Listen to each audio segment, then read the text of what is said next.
out of many come one people is the mantra of Jamaica. And I think this island has a lot of influence when it comes to food, music, and dialect. But it's one of area that it lacks in is in fashion in the world today. And I think we used to have it on lock for a little bit, but now you can slowly see it's a more of a recent thing where we don't have much sway in it.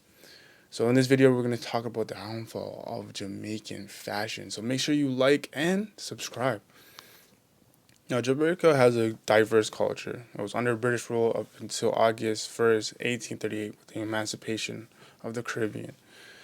Now, you can see or you can tell that Jamaican culture is a mix of different cultures, which is the story of a lot of Caribbean islands in the world today.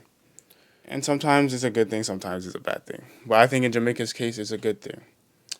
So we do have a lot of iconic garments, but we don't wear them that much anymore. And it's kind of sad because a lot of that has to do with Western colonialism and the fact that a lot of people adopt Western ideals in post-colonial era. So the caribou suit, which was an item that was designed by Ivy Ralph, but then popularized by Shirley Ralph, and it was worn as a business casual suit or as formal wear. Now, they wore this instead of wearing the traditional European style because they wanted to go against what the Western ideal was. So it's almost like a rebellion thing, but I think it's just a stance that they took. So that item, honestly, is one of my favorite types of suits, and I definitely would wear it myself. I actually want to learn how to make clothes so I can make it myself. But it's a suit that you don't really see Jamaicans wear that much in everyday life anymore.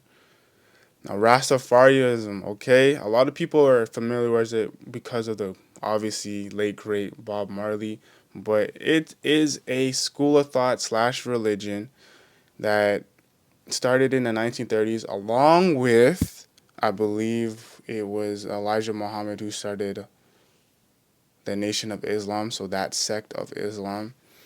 It basically follows Judeo-Christian values, but is based in Ethiopianism and Afrocentrism. The reason why I think this is important for fashion is because one thing about fashion is not just clothing, but it can be overall style. And one of the things that's a huge indicator when it comes to the Rastas or Rastafaris is that they have dreadlocks. Now, dreadlocks have been popular, especially nowadays. You see a lot of people wear dreadlocks, but some people just don't know the origin of it. Also, their laid back styles when it comes to mesh shirts. I actually have a mesh shirt that I bought when I went to Jamaica last year, and they're down to earth apparel, very modest, very. And modesty doesn't necessarily mean to do with like it's less revealing. It just talks about like it's not flashy, it's not gaudy. And then obviously, like I said before, Bob Marley is the most definite icon when it comes out of this movement slash religion slash way of life. When it comes to fashion, I think he is the one that embodies it the best. And his style back then in the 60s and 70s was impeccable. Nowadays, when we talk about Jamaican fashion, I went back home to Jamaica for a little bit, see some family. And he told me, my cousin told me, like, yo, you have great style. I love your style. All that type of stuff. I'm like, yo, that's what's up. Thank you. I like yours too. He's like, nah, bro, we don't really have style like that. He's like, you see how I'm dressing? Like, we dress kind of simple out here because it's kind of hot. And he was basically saying to me, I'm like, oh, like you have all those different brands and different styles and all that type of stuff. Like, I don't really have it. And he's like, yeah, will you just wear like slim pants or cut off foot pants, Clarks, or we mess with brands like Aeropostale, Old Navy, and Gap. And it's crazy because we used to have identifiers when it comes to fashion, like the Mexicans do and the Filipinos do, and they're all stylish as well. So we need to go back to the lab and try again because there's no way, in my humble opinion, that that is the case.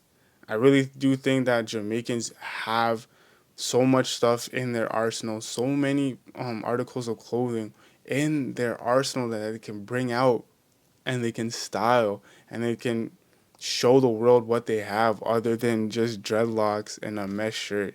For example, you have a lot of designers that are from Canada, from England, from the States, that are Jamaican descendants, and they use and embody from their culture, from their heritage, and they mix it in with Western ideals and give you a new product like Wells Barner when it comes to the national kits for the Jamaican football team.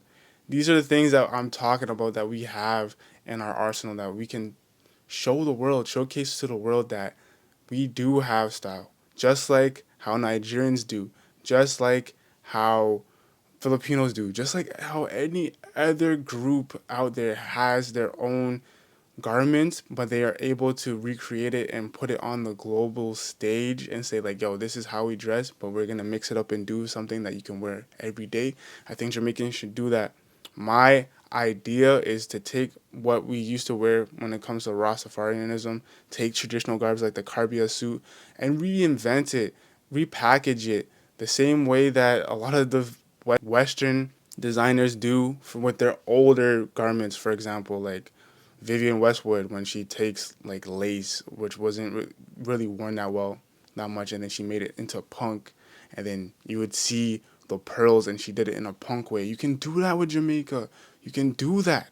That's what I'm trying to tell y'all, and especially when it comes to our colors, the gold, green, and black. Beautiful flag. It's the best flag ever. I'm biased, obviously, but yo, that's what I'm saying. There's so many things that we could do when it comes to Jamaica. So that's why I think overall, I think we can definitely reinvent how we are seen in the world and change the world with fashion a little bit a day at a time. So hopefully you guys enjoyed this video. This one goes out to my girl because she gave me the idea because we were watching that Bob Marley movie and it came to our minds like, yo, Jamaicans used to have a lot more style than we do now. So yo, shout out to her for the inspiration. I always give credit where credit is due. And with that said, comment down below where you're from and talk about your heritage and where you come from and traditional garments that your culture makes. And let's have a little discussion in the comment section.